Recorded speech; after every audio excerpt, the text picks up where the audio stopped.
গরিব ফকিরা গরিব ফকিরা দেখো, আমি আজকে এক বয়ম বড় বড় বিস্কুট আনছি খাওয়ার জন্য।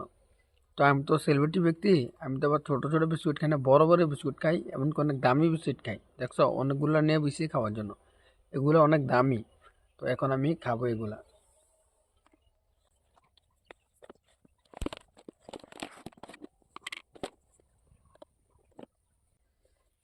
এই যে দেখো, অনেক দামি বিস্কুট, এগুলোর মধ্যে বাদাম আছে।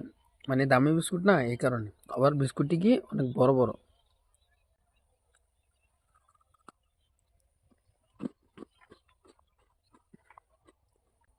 কি সুস্বাদু, কি টেস্টি করা!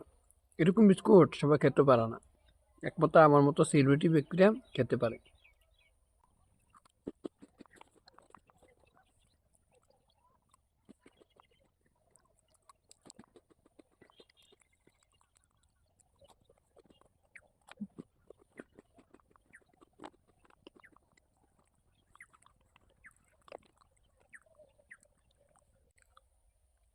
তো গরিব ফকিরা, তোমরা তো দেখলে আমি কত দামি বিস্কিট, অনেক বড় বড় বিস্কিট আমি খেলাম। কারণ আমি সেলিব্রিটি ব্যক্তি, আমি কিন্তু দামি খাই, কম দামি খাই না। তো তুমি কি আমার মতো এরকম দামি বিস্কিট খেতে পারবে, এত বড় বড়? নাকি পারবে না? নাকি তোমরা খোলা একদম কম দামি ছোট বিস্কিটই খাও? আমার মতো এত বড় বিস্কুট কি তোমরা খেতে পারবে?